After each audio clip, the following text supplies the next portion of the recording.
আলাম ইয়ানি লিল্লাযীনা আমানু আন তাখশা কুলুবুহুম লিযিকরিল্লাহ।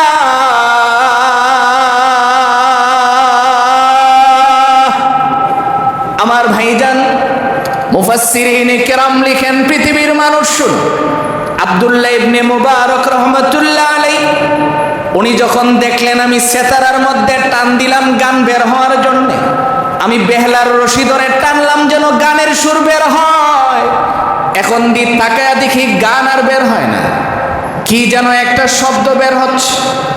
এই জন্য আল্লাহর নবী বলেন, উম্মত শোনো, আল্লাহ তাআলা কোরআনে কারিমায় বলেন, মাই ইয়াশরাহ সাদরাহু লিল ইসলাম।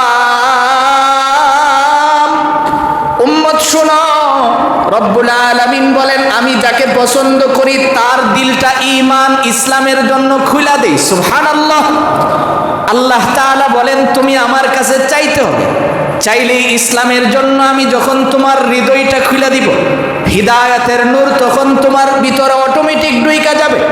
এই জন্যই তো আল্লাহ কোরআনে কারিমায় আরেক আয়াতে বলেন, আলিফ লাম রা কিতাবুন আনজালনাহু ইলাইকা লিতুখরিজান নাস মিনাজ জুলুমাতি ইলান নূর। আল্লাহ তাআলা কয়, নবী আমার পৃথিবীর মানুষদেরকে জানায়া দেন, গোটা পৃথিবীর মানুষ যখন অন্ধকারের অতল গহ্বরে ঢুকে গিয়েছিল, অন্ধকার থেকে বের করে আনার জন্য হিদায়াতের আলো হিসাবে আমি কোরআন নাজিল করছি। সুবহানাল্লাহ। আম্মা বা'দু ফাআউযু বিল্লাহি মিনাশ শাইতানির রাজীম। বিসমিল্লাহির রহমানির রহিম। আলাম ইয়ানি লিল্লাযীনা আমানু আন তাখশা কুলুবুহুম লিযিকরিল্লাহি ওয়া মা নাযালা মিনাল হক ওয়া লা ইয়াকুনু কাল্লাযীনা উতুল কিতাবা মিন ক্বাবলু ফাতালা আলাইহিমুল আমাদু ফাকাসাত কুলুবুহুম ওয়া কাসীরুম মিনহুম ফাসিকুন। সাদাকাল্লাহু মাওলানাল আযীম ওয়া সাদাকা রাসূলুহুন নাবিয়্যুল উম্মিয়্যুল কারীম ওয়া নাহনু আলা যালিকা মিনাশ শাহিদিনা ওয়াশ শাকিরিন ওয়ালহামদুলিল্লাহি রাব্বিল আলামিন। আল্লাহুম্মা সাল্লি আলা মুহাম্মাদিন ওয়া আলা আলি মুহাম্মাদ কামা সাল্লাইতা আলা ইব্রাহিম ওয়া আলা আলি ইব্রাহিম ইন্নাকা হামিদুম মাজিদ।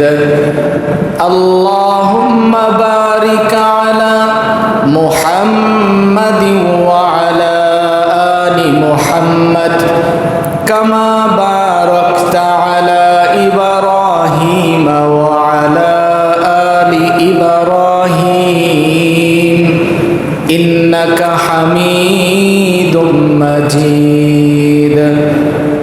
লা ইলাহা ইল্লাল্লাহুল হালিমুল কারীম।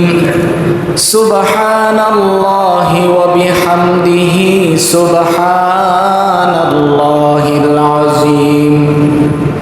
সুবহানাকা লা ইলমা লানা ইল্লা মা 'আল্লামতানা ইন্নাকা আনতাল আলীমুল হাকীম।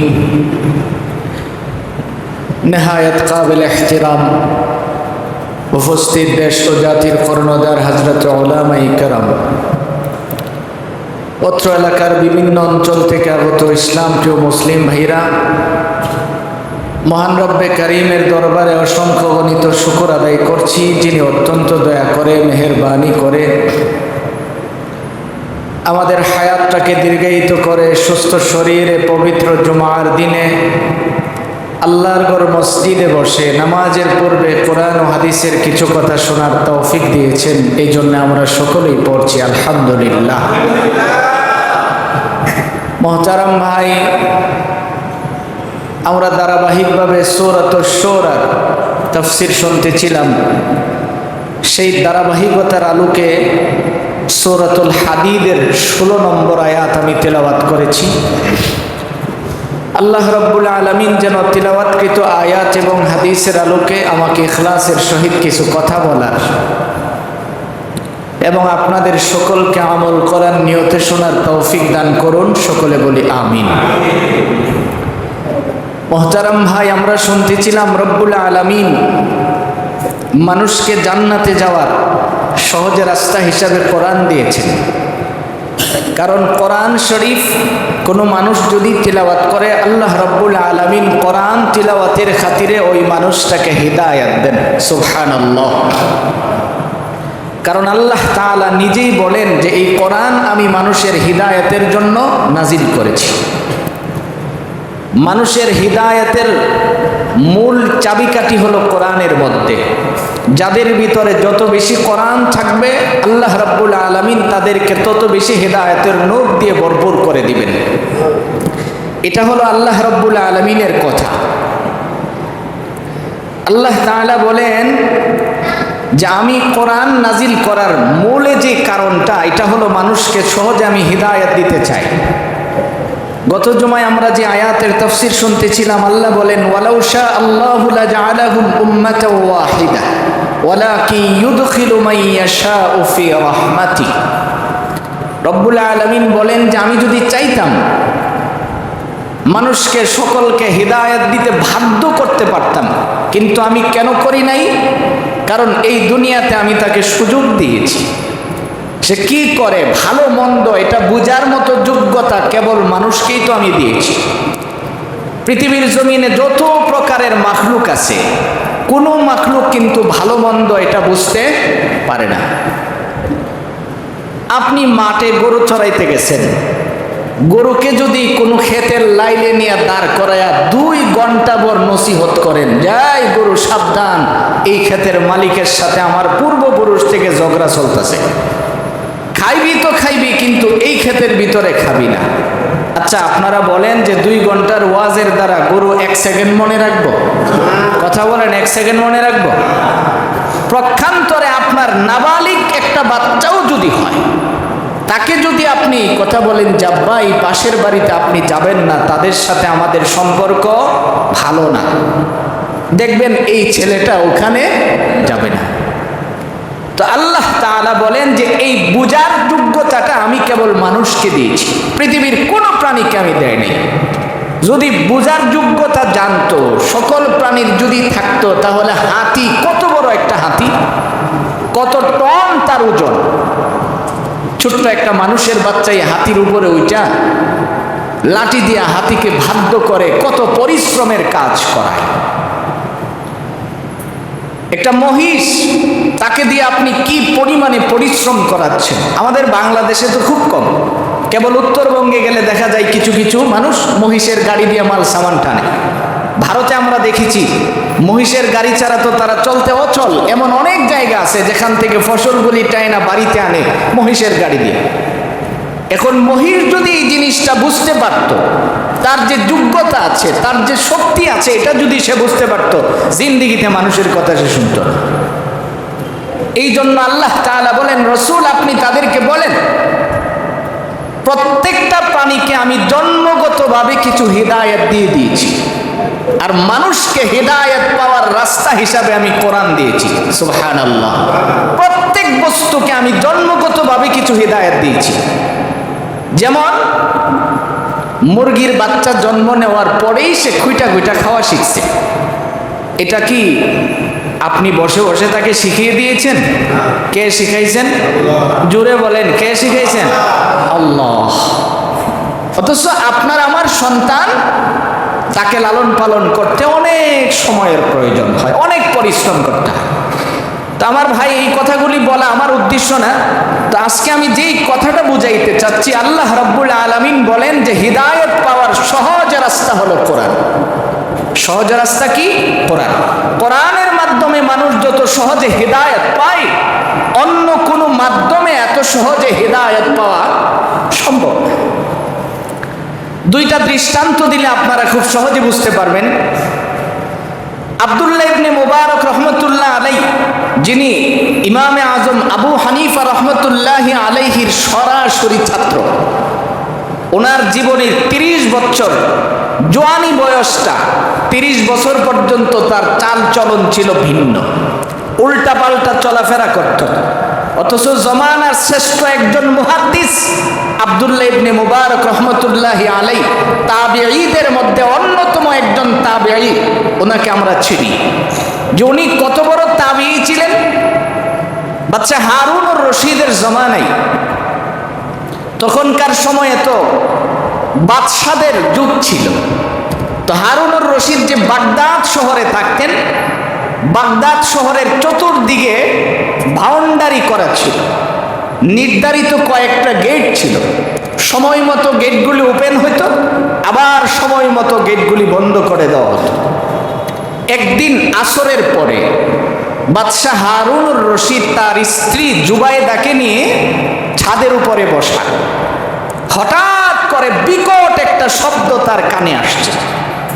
সাথে সাথে তিনি ডাকলেন তার বাহিনীর লোকদেরকে, ডাইকা বললেন, তাড়াতাড়ি দেখো কি হলো। আমার এই বাগদাদের আকাশ বাতাস প্রকম্পিত করে আওয়াজটা কে দিল? কিসের আওয়াজ? শত্রুদের হামলা হলো কিনা আমার রাষ্ট্রের ভিতরে, একটু খবর করে দেখো। লোকজন খবর নিয়ে আইসা বললেন, বাদশাহ আপনি বিচলিত হওয়ার কোনো কারণ নেই। এই যে আওয়াজটা হচ্ছে, এই আওয়াজটা দিয়েছে আপনার এলাকার জনগণ। তারা এত বিদ্রোহ কেন করল? এবার গোয়েন্দা বিভাগের প্রধান জবাব দিচ্ছেন, বিদ্রোহ করে নাই তো। আব্দুল্লাহ ইবনে মুবারক রহমতুল্লাহ আলাইহি, তিনি আপনার গেট দিয়া ঢুকতেছিলেন। ঢুকার সময় উনি হাসি দিছেন। কি দিছেন? হাসি দিলে আমরা কি পড়ি? আলহামদুলিল্লাহ। কি পড়ি? আলহামদুলিল্লাহ। তো এই শব্দটা যদি কেউ শুনে ফেলে, উচ্চ আওয়াজে যদি কেউ বলে ফেলে, তাহলে যিনি শুনবেন তার জন্য আরেকটা দোয়া পড়া দায়িত্বের ভিতরে পড়ে। তা আব্দুল্লাহ ইবনে মুবারক রহমতুল্লাহ আলাইহি যে আলহামদুলিল্লাহ পড়ছে, আর হাজার হাজার তার ছাত্ররা ওরা সমস্বরে যে ইয়ারহামুকাল্লাহ এই শব্দটা বলছে, এই শব্দের কারণে বাদশার কাছে মনে হয়েছে অতর্কিত কোনো হামলার মতো। এবার জুবাইদা জিজ্ঞেস করে, বাদশাহ আপনি বলেন তো, বাদশাহ কি আপনি নাকি ওই মৌলবী? কারণ যে একবার আলহামদুলিল্লাহ পড়লে তার সাথী এত পরিমাণের, তার সাথী সঙ্গী যারা ইয়ারহামুকাল্লাহ বললে আপনার কাছে বুলেটের আওয়াজের মতো মনে হয়, আপনার কাছে ভূমিকম্পের মতো মনে হয়, সেই আব্দুল্লাহ ইবনে মুবারক রহমতুল্লাহ আলাইহি নওজোয়ানদেরকে বলছি, আপনারা যিনারা মনে করেন যে আমি এত পাপ করছি, আল্লাহ কি আমার মাফ করে দিব? আমি এত গুনাহ করেছি, রব কি আমাকে মাফ করবেন? এই চিন্তা যারা করেন তাদেরকে বোঝানোর জন্য বলছি। আল্লাহ তাআলা যে বললেন সূরাতুশ শুআরার 7 নম্বর আয়াতে, যে বলেন যে আমি চাইলে সবাইরে হিদায়াত ভাগ্য হিসাবে দিতে পারতাম, কিন্তু দেই নাই কেন? কারণ হিদায়াত রাইখা দিয়েছি কোরআন এবং নবীর সুন্নাহর ভিতরে, আর আমি তাদেরকে অপশন দিয়েছি। এইটুকুন বলে দিছি, চাইলে তুমি এটা করতে পারো, চাইলে তুমি রাস্তায় যেতে পারো। তোমার সামনে আমি ভালোটাকে উপস্থাপন করলাম, তোমার সামনে আমি মন্দটাকে উপস্থাপন করলাম। এবার আপনি কোনটা নিবেন, এটা নির্বাচন করার যোগ্যতা আপনাকে আমি দিয়েছি। আল্লাহ তাআলা বলেন যে এটাকে নির্বাচন করার যোগ্যতা আমি আপনাকে দিয়েছি। এই যে একটা ব্রেন দিয়েছি। পাগল দেখছেন কোনোদিন? পাগল দেখেন না আপনারা? পাগল, তার কি হাত না থাকলে পাগল কয়? বলেন, কথা বলেন, হাত না থাকলে পাগল কয়? পা না থাকলে পাগল কয়? তো পাগলের তো সব ঠিক আছে, হাতও আছে, পাও আছে, আপনার আমার মতো জবানও আছে, সব কিছু ঠিক আছে, কেবলমাত্র তার ব্রেইনটা কাজ করে না। আল্লাহ তাআলা বলেন, মানুষ শুধু এইটুকুন চিন্তা করে দেখো, বাক শক্তি নাই, তার পূর্ণ শক্তি আছে একটা মানুষ, জবান দিয়ে সে কথা বলতে পারে না। তো এই মানুষটা বুঝে যে জবানের দাম কত। আল্লাহ তাআলা বলেন যে আমি তোমাকে শুধু এই ব্রেনটার হিসাব নিকাশ নিব, কেন জানো? কারণ এটা দিয়ে ভালো মন্দ বুঝার যোগ্যতা দিয়েছি, পৃথিবীর কোনো প্রাণীকে আমি এটা দেই নাই। সবাইকে বলে দিয়েছি তুমি মানুষের খেদমত করবা, সবাইরে বলে দিছি তুমি মানুষের খেদমত করবা, কারণ তোমারে বানাইছি মানুষের খেদমতের জন্য। আব্দুল্লাহ ইবনে মুবারক রহমতুল্লাহ আলাইহি উনি ওনার জীবনের 30টা বছর উগ্র চলাফেরা করত। বাবা ছিল অনেক সম্পদশালী। আমাদের সমাজে তো সন্তান বেশিরভাগ নষ্ট হয় সম্পদের কারণে। বাবার সম্পদ থাকার পরে ছেলে আবদার করছে আর 15 দিতে হবে, লেটেস্ট মডেলের হুন্ডা আমাকে দিতে হবে, দাম 4 লক্ষ টাকা। বাবা বিদেশ থেকে পরিশ্রম করে আমাকে এক লুক, গত বছর আমি দুবাইতে সফরে যাওয়ার পরে এক লোক আমারে জড়ায় ধরে হাওয়াও করে কাঁদছে অনেকক্ষণ। বলছে হুজুর আমি 12 বছর ধরে এই দেশে থাকি, 12 বছরের ভিতরে আমি ভালো একজন ডাক্তার দেখাইনি। নর্মালি দেশের থেকে যে একটু ব্যথা আর ওষুধ নিয়ে আসি এগুলি খাইয়েই পড়ে থাকি, কিন্তু এত পরিশ্রম করে যে আমি টাকা পাঠাচ্ছি কেউ আমার প্রতি হুজুর খুশি না, কাউকে আমি খুশি দেখতে পারি নাই। চিন্তা করেন যে এত পরিশ্রমের টাকা দিয়ে বাবা সন্তানের আবদার রক্ষা করে। পয়সার কারণে অনেক সময় সন্তান নষ্ট হয়, আবার পয়সা না থাকলেও সন্তান লেখাপড়া করতে পারে না। তবে আপনি বাবা, আপনি হিসাব করে সন্তানের পিছনে টাকাটা ব্যয় করতে হবে। কামাইছেন তো সন্তানের জন্যই রাইখা যাবেন, কিন্তু আপনি হিসাব করে ব্যয় করবেন যেন পয়সার কারণে আমার সন্তান নষ্ট না হয়। আব্দুল্লাহ ইবনে মুবারক রহমতুল্লাহ আলাইহি তার বাবার বিশাল বড় এক বাগান ছিল, আঙ্গুরের বাগান। রাতের বেলায় এই আঙ্গুরের বাগানের ভিতরে বৈশা বৈশা মদ পান করত। এখান থেকে বিভিন্ন গান করার জন্য হারমোনি, তবলা, ভেলা এই জাতীয় যন্ত্রাংশ ওনার এখানে ছিল, যেখানে ওনার মদের আড্ডা বসত। ইচ্ছা মতে সবাই মনে করেন মদ পান করছে। মদ পান কইরা যখন পুরোপুরি নেশাটার আগমন করছে, এখন একজন আরেকজনকে বলতেছে যে তুমি একতারাটা বাড়ি দেও যেন আওয়াজ হয়, অথবা বেহেলাটা যে আছে এটাকে তুমি নাড়া দাও, এখানে বাঁশির সুর ওঠাও, তারপরে আমরা গান গাবো মনের সুখে। সাথীরা বলতেছেন না তুমিই করো। আব্দুল্লাহ ইবনে মুবারক রহমতুল্লাহ আলাইহি নিজে যখন তার বেহেলাতে টান দিলেন,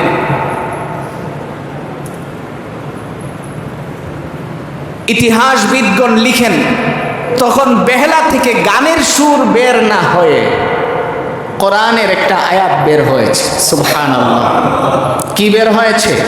কোরআনের আয়াত। এই যে আমি আপনাদের সামনে আজকে যে আয়াতটা তিলাওয়াত করলাম, সূরাতুল হাদীদের 16 নম্বর আয়াত বের হয়েছে। আলাম ইয়ানি লিল্লাযীনা আমানু আন তাখশা কুলুবুহুম লিযিকরিল্লাহ।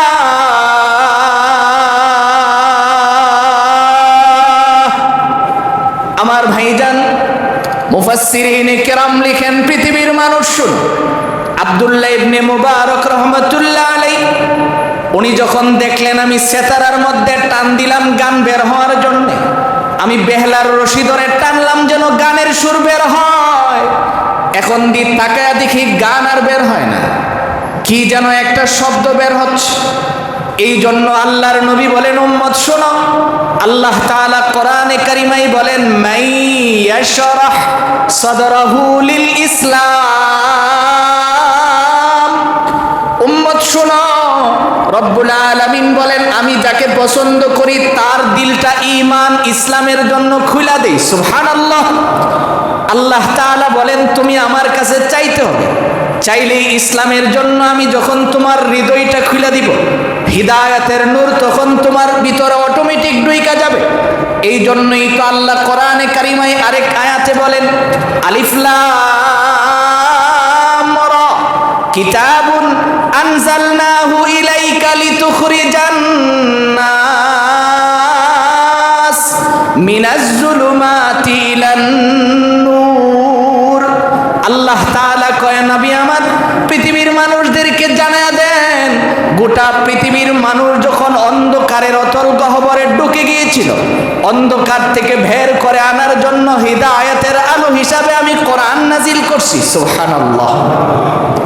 ওই আব্দুল্লাহ ইবনে মুবারক রহমতুল্লাহ আলাইহি বলেন যে আমি যখন দেখলাম এখান থেকে কোরআনের সুর বের হচ্ছে, যেই আয়াতের মর্ম কথা হলো আল্লাহ রাব্বুল আলামিন যেন আমাকে জিজ্ঞেস করতেছেন, যাই মিয়া এখনো কি তোমার আল্লাহর জিকির করার সময় হয় নাই? এখনো কি তোমার কোরআন তিলাওয়াত করার সময় হয় নাই? এই যে শব্দটা বের হয়েছে, আলাম ইয়ানি লিল্লাযিনা আমানু আন তাখশা কুলুবুহুম লিযিকরিল্লাহ, হে ঈমানওয়ালারা যারা ঈমান আনয়ন করেছো, তোমাদের কি এখনো সময় হয় নাই আল্লাহর জিকির করার জন্য? আল্লাহর কোরআন তিলাওয়াতের সময় হয় নাই? এই যে শব্দটা বের হয়েছে, আব্দুল্লাহ ইবনে মুবারক রহমতুল্লাহ আলাইহি বলেন যে কারেন্টের শর্ট করলে মানুষ যেমন ভিন্ন জগতে চলে যায়, এমন ভাবে আমার কাছে মনে হয়েছে আমার মদের নেশাও কাইটা গেছে, সাথে সাথে আমি আমার ডুল তবলা যা ছিল সবগুলি ফেলে দিয়েছি। ফেলে দিয়ে ওখান থেকে বের হয়ে আইসা দর্শের কিতাবাদি পড়ে উনি জমানার শ্রেষ্ঠ মুফাসসির, জমানার শ্রেষ্ঠ মুহাদ্দিস এবং তাবিঈদের মধ্যে অন্যতম একজন তাবিঈ হয়েছেন, যার নাম আব্দুল্লাহ ইবনে মুবারক রহমতুল্লাহি আলাইহি। এই জন্য বলতেছিলাম মুহতারাম ভাই, হিদায়াতের সহজ মাধ্যম হলো কোরআন। হিদায়াতের সহজ মাধ্যম কি? কোরআন। কারণ কোরআনের জ্ঞান যার সিনার ভিতরে ঢুকে, যার সিনায় কোরআন থাকে, তাকে আল্লাহ সহজে হিদায়াত দেন। হিদায়াত পাইতে হলে আগে কোরআনের সাথে সম্পর্ক জোড়ান, আগে কোরআনের সাথে সম্পর্ক করেন। আপনি আপনার সন্তানগুলিকে যখন কোরআন শিখাবেন, তখনই দেখবেন আপনার এই সন্তান অটোমেটিক আস্তে আস্তে হিদায়াতের দিকে চলে যাচ্ছে। কারণ হিদায়াত পাওয়ার রাস্তা একটাই, এটা হলো কোরআন। পৃথিবীর যত গ্রন্থ আপনি আমাকে দেখাতে পারেন, চ্যালেঞ্জ করে বলতে পারবো, যত গ্রন্থ আপনি আমাকে দেখান, এই পৃথিবী সংস্কার বলেন আর যাই বলেন, যত গ্রন্থ দেখাবেন, কোন গ্রন্থে মরার পরে কি হবে, দুনিয়াতে আসছেন কিভাবে চলবেন, এইগুলি নেই। আপনি আর্টস নিয়ে লেখাপড়া করেন, আপনি সায়েন্স নিয়ে লেখাপড়া করেন, সবগুলি দুনিয়ার সীমিত সময়ের জন্য। মিথ্যা বললাম? সবগুলি সীমিত সময়ের জন্য। পৃথিবীর কোনো কিতাবে এই কথা বলবে না আপনাকে মরতে হবে, মরার পরে কি হবে, কোনো কিতাবে তার বর্ণনা নাই। এই জন্য আল্লাহ তাআলা পরিষ্কার করে নবীজিকে বলেন, হে রাসূল আপনি পৃথিবীর মানুষদেরকে বলেন না, ওই দিনের কথা বলেন যেই দিন মানুষগুলি জমা হয়ে দাঁড়াবে। কার সামনে? আমার সামনে। দাঁড়ালে কি হবে, এইগুলি আল্লাহ কোরআনে বলেছেন। আর এই কথার দ্বারাই মানুষের হৃদয়ে সহজে হিদায়াত আসে। সুবহানাল্লাহ। বলতেছিলাম দুইটা দৃষ্টান্ত আপনাদেরকে শোনাবো। আরেকটা দৃষ্টান্ত শোনাই। ফুজাইল ইবনে আয়াজ রহমতুল্লাহি আলাইহি, আমরা যাকে অনেক বড় একজন বুজুর্গ নামে চিনি, এই ফুজাইল ইবনে আয়াজ রহমতুল্লাহ আলাইহি তার জীবনীতে পাওয়া যায়। ইনিও তার জীবনের প্রথম অংশে, জীবনের প্রথম সময়টা ভিন্ন লাইনে তার চলাফেরা ছিল। চলাফেরার ধরন ভালো ছিল না। যিনারা মনে করেন যে আপনারা ভালো হতে পারবেন কিনা, আপনারা হিদায়াত পাবেন কিনা, এই চিন্তা যারা করেন যে আর কি হইল, এত দোয়া করতেছি, কই কাম তো হইতেছে না। ফুজাইল ইবনে আয়াজ রহমতুল্লাহ আলাইহি, যাকে আমরা জানি এত বড় বুজুর্গ নামে চিনি, কিন্তু তারও চলার সময় এমন ছিল। এমন একজন বুজুর্গের নাম ফুজাইল ইবনে আয়াজ রহমতুল্লাহ আলাইহি, যার শেষ সময় ইন্তেকাল হয়েছে বাইতুল্লাহর পাশে। সুবহানাল্লাহ। কাবাগর তওয়াফ করা অবস্থায় কাবার পাশে যার ইন্তেকাল হয়েছে, জীবনের শেষ সময়টা যিনি কাবার পাশে কাটিয়েছেন, কি ভাগ্য তার! যেখানে 1 রাকাত নামাজ পড়লে 1 লক্ষ রাকাত নামাজের সওয়াব হয়, ওখানে তার ইন্তেকাল। তাহলে ভাগ্যটা তার কি হয়েছে! তার জীবনের চলাটাও ছিল এলোমেলো অবস্থায়। হিদায়াত পাইল কোথায়? কিভাবে আল্লাহ তাআলা তাকে হিদায়াত দান করেছেন? এই ফুজাইল ইবনে আয়াজ রহমতুল্লাহ আলাইহি রাশিয়া ওনার বাড়ি ছিল। উনি ছিল জমানার সর্বোচ্চ ডাকাত, যার নাম শুনলে বাচ্চারা রাতের বেলায় যদি না ঘুমাইতো, মারা বাচ্চাদেরকে ভয় দেখানোর জন্য বলতো ফুজাইল ইবনে আয়াজ যাইতাছে, ঘুমা। তাহলে কি পরিমাণে তার ব্যাপারে মানুষ আতঙ্কিত ছিল! ছোট বাচ্চা ঘুমাচ্ছে না, মা বলতো ফুজাইল আইতাছে কিন্তু ঘুমা, তখন ঘুমায় যেত।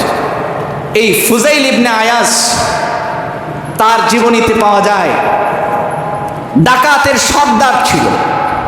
সেই রাশিয়া এলাকায় তার দাপটে চলতো হাজার হাজার মাইল।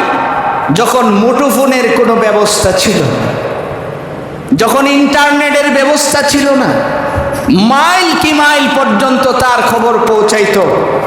সেই ফুজাইল ইবনে আয়াস ডাকাতের সর্দার থাকা অবস্থায় এক মেয়ের সাথে তার সম্পর্ক ছিল। রাতের বেলায় রওনা করছে যে আজকে যাব, মেয়ের সাথে দেখা করতে যাবে। যাওয়ার সময় রাস্তায় শুনতেছে কে যেন একজন বসে বসে কোরআন শরীফ তেলাওয়াত করতেছে, সুবহানাল্লাহ। তখনও সূরা হাদীদের সেই 16 নম্বর আয়াত উনি তেলাওয়াত করছেন, আলাম ইয়ানি লিল্লাযীনা আমানু আন তাখশা কুলুবুহুম লিযিকরিল্লাহ ওয়া মা নাযালা মিনাল হক। এইটুকুন তেলাওয়াত শোনার পরে ফুজাইল ইবনে আয়াস ব্যাক করলেন যে না, আর ওই দিকে যাব না, মেয়ের দিকে আর যাব না।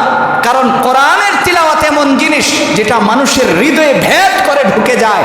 আর কোনো মানুষ যদি কোরআনকে হৃদয়ে ধারণ করে, আল্লাহ রাব্বুল আলামিন বলেন তার হেদায়েতের জন্য এটাই যথেষ্ট, সুবহানাল্লাহ। এবার ফুজাইল ইবনে আয়াস ওখান থেকে ব্যাক করলেন যে না, আর যাব না, বাড়িতেও যাব না, চলে যাব জঙ্গলে, একেবারে পতিত জঙ্গলের ভিতরে। আমাদের এলাকায় এখন তো নাই, আগে অনেক সময় আমরা বলতাম যে এই বাড়িতে যাও না, জিন ফেতনির আসর আছে, কারণ লোকজন থাকে না, একেবারে নিরিবিলি গহীন জঙ্গলের ভিতরে। উনি চলে গেলেন যে জঙ্গলের ভিতরে আমি ঢুইকা যাব, আর মানুষের সামনে মুখ দেখাবো না। গহীন জঙ্গলের ভিতরে যায়া যেই ঘরের মধ্যে ঢুকবেন, একেবারে পতিত একটা ঘর, ঘরের সামনে যায়া উনি শুনতেছেন ঘরের ভিতর থেকে কতজন মানুষ বণিক, তারা ব্যবসা করার জন্য এই রাস্তা দিয়ে যেতেছিল। ফুজাইল ইবনে আয়াজের ডাকাতের ভয়ে তারা এই ঘরের ভিতরে আশ্রয় গ্রহণ করছে। আশ্রয় গ্রহণ করে একজন আরেকজনকে অন্ধকারের ভিতরে বলতেছে, সাবধান, কথা বলবা না, নড়াচড়া করবা না, যদি ফুজাইল ইবনে আয়াজের লোকজন খবর পায় তাহলে টাকা পয়সা তো নিবে, জানও থাকতো না। এই কথাটা ফুজাইল ইবনে আয়াজের কানে ঢুকছে। ঢুকার পরে ওখান থেকে একটা চিৎকার মেরে বলেন, আল্লাহ, আমি ফুজাইল এত খারাপ হয়ে গেলাম যার নামে মানুষ পর্যন্ত ভয় পায়, জঙ্গলের ভিতরে পর্যন্ত মানুষের নিরাপত্তা নাই। আমি আর এই লুকালোই থাকবো না, চলে যাব। সফর করতে করতে চলে গেলেন মক্কায়। সেই মক্কাতে যাওয়ার পরে এই ফুজাইল ইবনে আয়াজকে আমরা যারা চিনি, যুগ শ্রেষ্ঠ বুজুর্গের নাম, যার ইন্তেকাল হয়েছে কাবার সামনে, তিনিও তওবা করেছেন কোরআনের তিলাওয়াত শুই না, সুবহানাল্লাহ। কিসের তিলাওয়াত শুই না? কোরআনের তিলাওয়াত শুই না। এই জন্য রব্বুল আলামিন বলেন, পৃথিবীর মানুষ তোমরা যদি হেদায়েত চাও, তোমাদের সহজ মাধ্যম হলো আল্লাহ তাআলা এই কথাটাই বলতেছেন আমার তিলাওয়াতকৃত আয়াতে, সহজ মাধ্যম হলো কোরআনের তিলাওয়াতের দ্বারা মানুষের হৃদয়ে হিদায়াত সহজে আসে। এই জন্য আল্লাহ কয়, ওয়ালাউ শা আল্লাহু লাজআলাহুম উম্মাতাও ওয়াহিদা ওয়ালাকিন ইউদখিলু মান ইয়াশাউ ফি রাহমাতিহি। আল্লাহ তাআলা বলেন যে আমি যদি চাইতাম হিদায়াত দিতে বাধ্য করে দিতে পারতাম, কিন্তু আমি কেন বাধ্য করি নাই? কারণ তাকে যে আমি ব্রেন দিয়েছি, ভালো মন্দ বোঝার যোগ্যতা যে দিয়েছি। আমি যদি এখন বাধ্য করে দিতাম নামাজ পড়ে না, ফিরিস্তা এসে থাপ্পড় মাইরা মুখ ফাঁকা করে ফেলাইবো, আমি চাইলে এটাও পারতাম। ঘুষ খাইতে লইছে, এমন সময় সর মারবো মুখের মধ্যে, আমি চাইলে এটাও পারতাম, কিন্তু আমি করি নাই। কেন করি নাই? আমি তাকে সুযোগ দিয়েছি। কেন করি নাই? আমি তার সুযোগ দিয়েছি। আরে ভাই, আপনি তো আখিরি নবীর উম্মত, আপনার তো সুযোগের উপরে সুযোগ আছে, আপনার তো সুযোগের কোনো অভাবই নাই। হাদিসের মধ্যে আসছে আল্লাহ রসুল সাল্লাল্লাহু আলাইহি ওয়াসাল্লাম আল্লাহ তাআলার কাছে বলবেন, আল্লাহ, আমার উম্মতদেরকে তুমি যখন হাসরের দিন বিচার করো, মানুষের সামনে করো না, মানুষের সামনে করো না, অন্য নবীর উম্মতের সামনে বিচার করবে না। যদি করো তাহলে আমি তো তাদের কাছে ছোট হয়ে যাব। আমার উম্মত এত অন্যায় করছে, এত গুনাহ করছে, এইগুলির কারণে আমি ছোট হয়ে যাব, আমি লজ্জিত হয়ে যাব। আল্লাহ তাআলা বলেন, হাবিব আপনি লজ্জিত হবেন এটা তো আমি চাই না। সুবহানাল্লাহ, আপনি লজ্জিত হবেন এটা আমি চাই না। আপনি মানুষের কাছে আপনার মাথা নিচু হবে আমি চাই না, কারণ আমি তো আপনার মাথাকে উঁচু দেখতে চাই। এবার নবীজি খুব নরম সুরে জিজ্ঞেস করেন, আল্লাহ তাহলে আপনি কি করবেন? মোহতারাম ভাই, নিজেকে জিজ্ঞেস করেন না, জীবনে কি চিনলেন বলুন?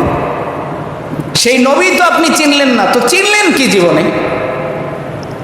এবার আল্লাহ তাআলা বলেন, হাবিব আপনার উম্মতের গুনাহ আমি আপনাকেও দেখাবো না। সুবহানাল্লাহ, কারণ আপনাকে দেখাইলে আপনি আমার সামনে লজ্জিত হয়ে যাবেন যে আল্লাহ আমার উম্মতরা এত গুনাহ করছেন, আমি আপনাকেও দেখাবো না।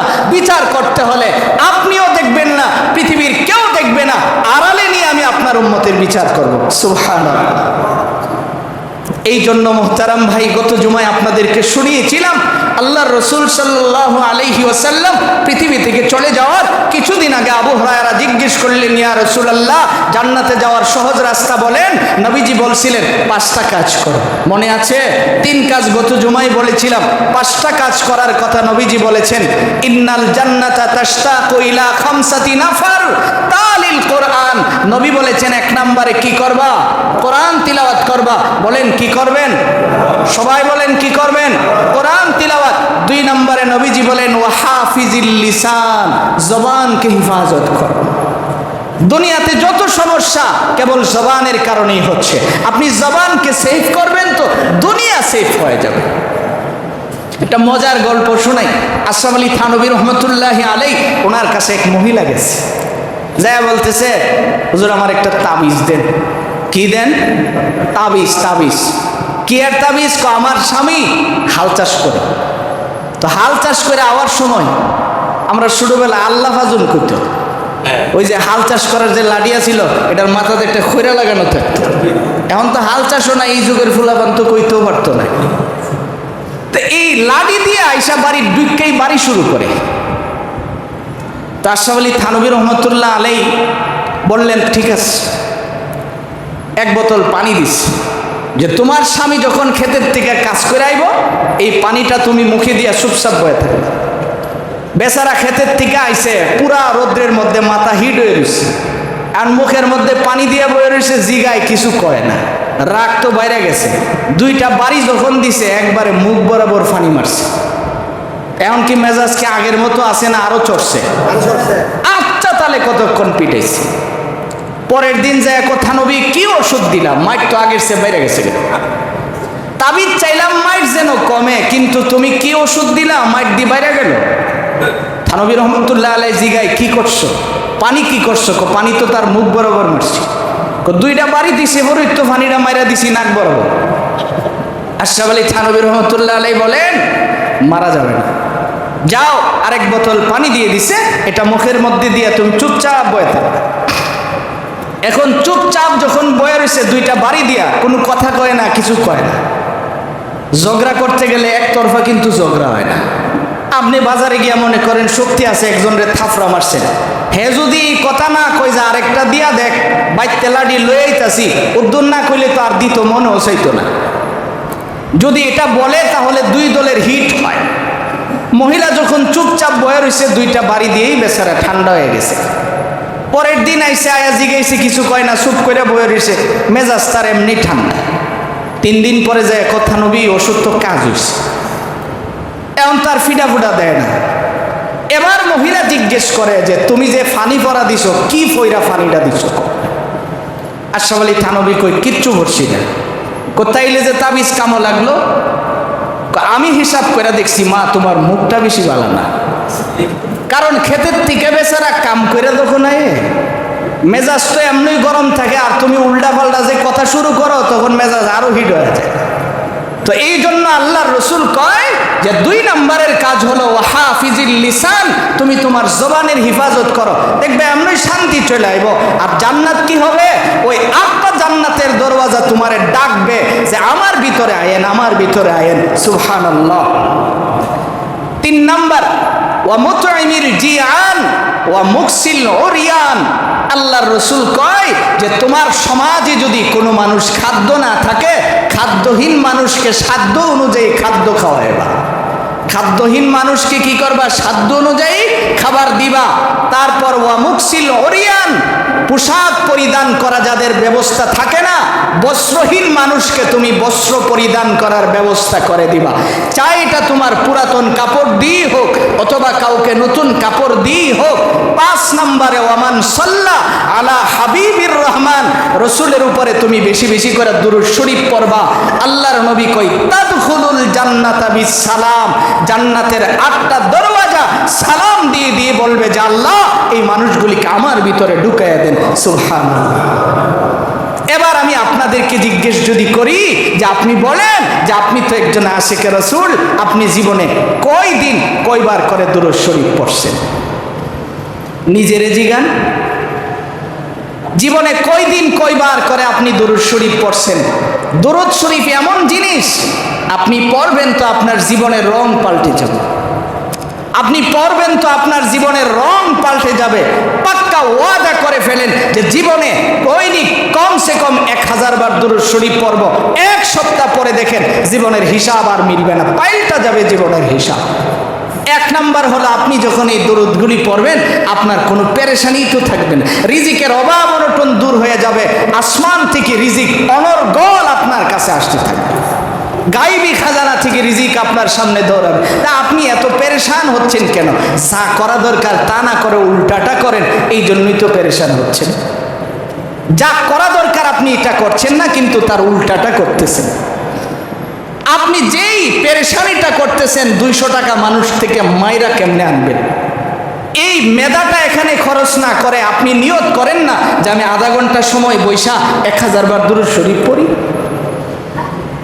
একটা ইবাদত আপনি দুরূদের সমকক্ষ আমাকে দেখান, একটা ইবাদত এই সমপরিমাণের আছে আপনি আমাকে দেখান যা আপনি একবার পড়েছেন সাল্লাল্লাহু আলাইহি ওয়াসাল্লাম। কয়বার পড়ছেন? মাত্র 1 বার। সাথে সাথে আপনার উপরে 10টা রহমত নাজিল হয়েছে। সুবহানাল্লাহ। সাথে সাথে আপনার 10টা গুনাহ মাফ হয়ে গেছে। আল্লাহ আপনার দিকে 10 বার রহমতের নজর দিয়ে থাকাবেন একবার যদি খালি আপনি দুরূদ শরীফ পড়েন। আর একটা ইবাদত আপনি এইভাবে আমাকে দেখেন। এই জন্য আমার ভাই, আপনাদের কাছে আমি অনুরোধ করে বলি যে এই শব্দগুলি দুরূদ শরীফের প্রতি আমলটা বাড়িয়ে দেন। কোরআন তিলাওয়াত করেন না, হায়াত তো একেবারে সীমিত সময়ের, দেখবেন জীবনের হিসাব চেঞ্জ হয়ে যাবে। ছোট্ট একটা দুরূদ শিখাই, মাত্র 1 বার পড়বেন। কয়বার? 1 বার। একজন ফেরেশতা 1000 দিন পর্যন্ত 24 ঘন্টা আপনার জন্য মাগফিরাতের দোয়া করবে। সুবহানাল্লাহ। একজন ফেরেশতা কতক্ষণ দোয়া করবে? 1000 দিন। কয় দিন? 1000 দিন আপনার জন্য একজন ফেরেশতা মাগফিরাতের দোয়া করবে মাত্র 1 বার পাঠ করলে। আমার সাথে সবাই বলেন জাযাল্লাহু জাযাল্লাহু আন্না আন্না মুহাম্মাদান মুহাম্মাদান মা হুয়া আহলু আহলু। 2 বার পড়ছি না? 2জন ফেরেশতা 2000 দিন পর্যন্ত আমার জন্য মাগফিরাতের দোয়া করবে। খুব সহজ না দরুদটা? একেবারেই সহজ, একেবারেই সহজ। নিজেও পড়বেন, নিজের স্ত্রীকেও শিখাবেন, সন্তানদেরকেও শিখাবেন। খুব মায়া হয় আমার, এই যে মানুষগুলির চেহারার দিকে তাকাইলে বোঝা যায় কিসের পেরেশানিতে জানি তিনি ব্যস্ত আছে। আরে ভাই, এত পেরেশানি আপনার কেন হবে? কেন আপনার এত পেরেশানি হবে? আপনার জন্য তো রাসূল এখনো কাঁদেন, আপনার জন্য তো নবীজি এখনো কাঁদেন, হাসরের দিনও কাঁদবেন। এই মিয়া, পৃথিবীতে এমন মানুষ দেখান না যেদিন ইসরাফিল সিংহা ফু দিবেন দুনিয়া ভেঙে চুরে চুরমার হয়ে যাবে, প্রতিটা মানুষ কবর থেকে উঠবে, সবাই খালি ইয়া নাফসি আসছি বলে বলে উঠবে। একজন ব্যক্তি সাইয়্যিদিনা মুহাম্মাদুর রাসূলুল্লাহ সাল্লাল্লাহু আলাইহি ওয়াসাল্লাম, যার চোখ দিয়া পানি পড়বে, জবান দিয়া ইয়া উম্মতি ছাড়া আর কোনো শব্দ বের হবে না। তো তাকে চিনলেন না তো কাকে চিনলেন? নিজেকে জিজ্ঞেস করেন যে তার উপরে আপনি দুরূদ পড়লেন না তো কার উপরে পড়লেন? কার নাম জপলেন জীবনে? কাকে চিনলেন? মাসে মাসে মান্থলি পীর সাহেবের বাড়িতে যাচ্ছেন, মাসে মাসে আপনি বিভিন্ন জায়গায় যাচ্ছেন, একবারে গরু মহিষ জবাই করে খাচ্ছেন, অথচ আপনি যে আপনার জন্য কাঁদবে তার কথা আপনার মনেই নেই। কিসের হিসাব মিলান? নিজেকে এত বাহাদুর কিভাবে ভাবেন? এই জন্য পাক্কা ওয়াদা, ইনশাআল্লাহ আজ থেকে কমসে কম 1000 বার দুরূদ শরীফ পড়ব। পারবো না ইনশাআল্লাহ? কমসে কম 1000 বার পড়ব। একটা সপ্তাহ পরে দেখেন, আগামী সপ্তাহ থেকেই দেখবেন ইবাদতের স্বাদ আপনার ভিতরে আসতেছে। আর যে দুরূদটা আমি আপনাদেরকে শিখালাম, নিজেও পড়বেন, সন্তানদেরকেও শিখাবেন। এই ছেলেগুলির দিকে তাকাইলে খুব মায়া হয় যে এত এই পরিস্থিতিতে আমরা ভবিষ্যতে কি করব। ভবিষ্যতে কি করব এই চিন্তা তো আমার না। যিনি আমাকে সৃষ্টি করেছেন তিনি তো আমার ভবিষ্যতের হিসাব করেই রাখছেন। তো এটা হিসাব মিলাইতে যায়া মানুষ হিসাবে আমার ভিতরে পেরেশানি আসবেই। আর এটা দূর করার জন্য 1000 বার দুরূদ শরীফ পাঠ করব ইনশাআল্লাহ। আল্লাহ রাব্বুল আলামিন আমাদেরকে এই 5টা কথার উপরে বুঝে শুনে আমল করার তৌফিক দান করুন। সকলে বলে আমিন।